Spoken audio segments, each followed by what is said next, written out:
السلام علیکم ورحمۃ اللہ وبرکاتہ۔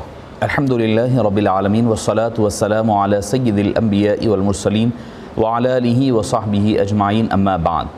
معزز سامعین کرام، شفیق بزرگوں اور عزیز ساتھیوں، جیسے کہ ہم گزشتہ چوتھے پارے کے اختتام پر حرمت والے رشتے یعنی جن کے ساتھ نکاح کرنا حرام ہے ان کا ذکر پڑھ کر آئے تھے۔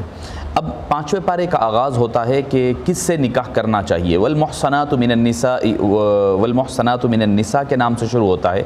آگے بتلایا جاتا ہے وَأُحِلَّ لَكُم مَّا وَرَاءَ ذَلِكُمْ أَن تَبْتَغُوا بِأَمْوَالِكُمْ مُحْسِنِينَ غَيْرَ مُسَافِحِينَ۔ پاک باز، صاف ستھری اور نیک اور پاک باز خواتین کے ساتھ تمہارے رشتوں کو جائز قرار دیا گیا۔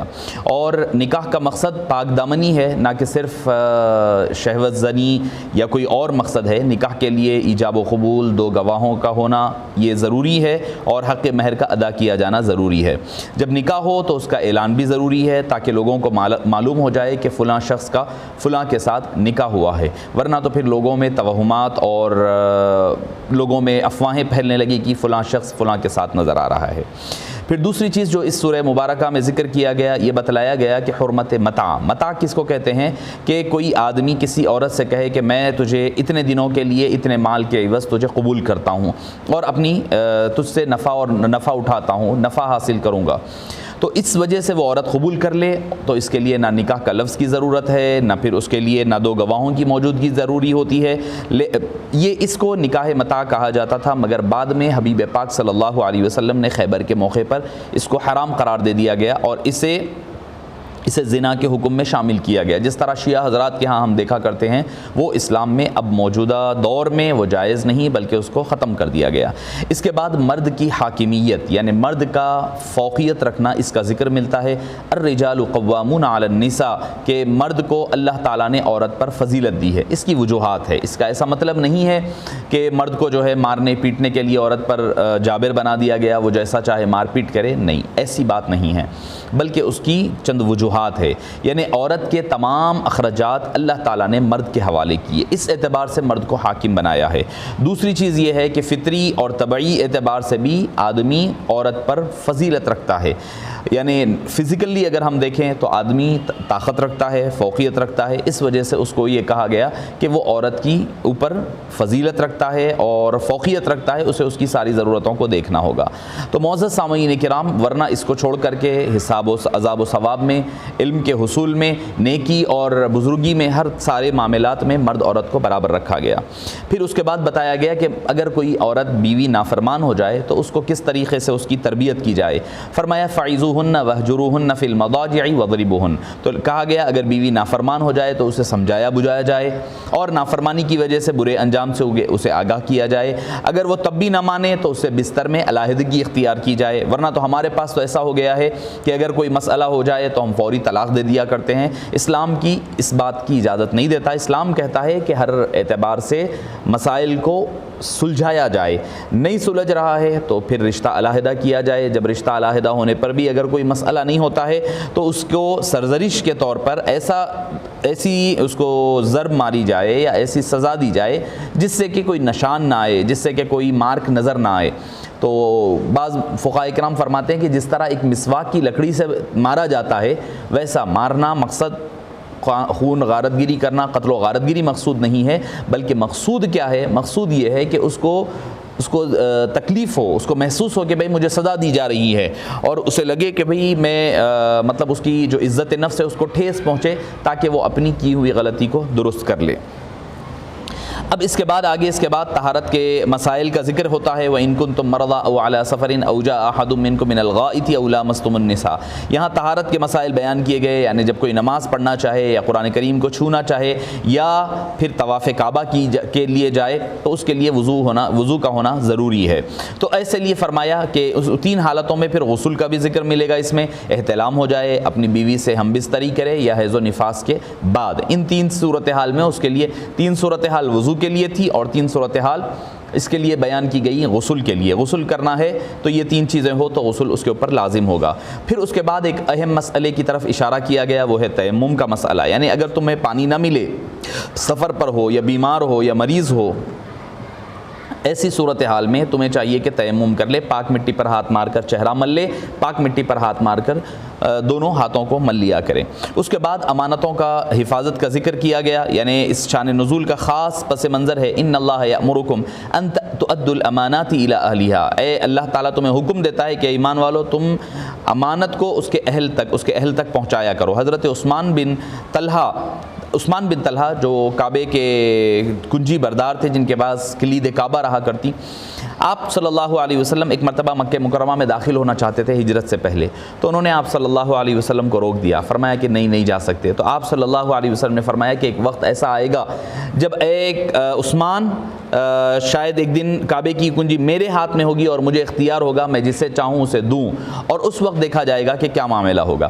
حضرت عثمان وقت گزر گیا، ہونے کے بعد جب فتح مکہ ہوا تو ساری کنجیاں جو ہے حضرت عثمان بن طلحہ آپ صلی اللہ علیہ وسلم کے دست مبارک میں آئی، اور وہی کنجیوں کو حبیب داور صلی اللہ علیہ وسلم نے لیا اور وہ یاد دلایا حضرت عثمان بن طلحہ کو کہ یاد رکھو یہ وقت، جب ایک وقت آیا تھا تم نے مجھے کعبے میں داخل ہونے سے روکا تھا، آج پھر اللہ نے مجھے وہ کنجیاں عطا فرمائی۔ پھر اس کے بعد آپ نے ان کو عطا فرما دیا اور فرمایا قیامت تک یہ تمہارے پاس رہے گی۔ لیکن اس آیت، یہ تو اس پس منظر میں یہ آیت نازل ہوئی، مگر اس کا عام حکم ہے کہ سارے معاملات کو مسلمانوں کو چاہیے کہ امانت کی حفاظت کرے، امانت دار تک اس کی امانت پہنچائی جائے، اس میں خرد برد یا اس پہ کمی بیشی نہ کی جائے۔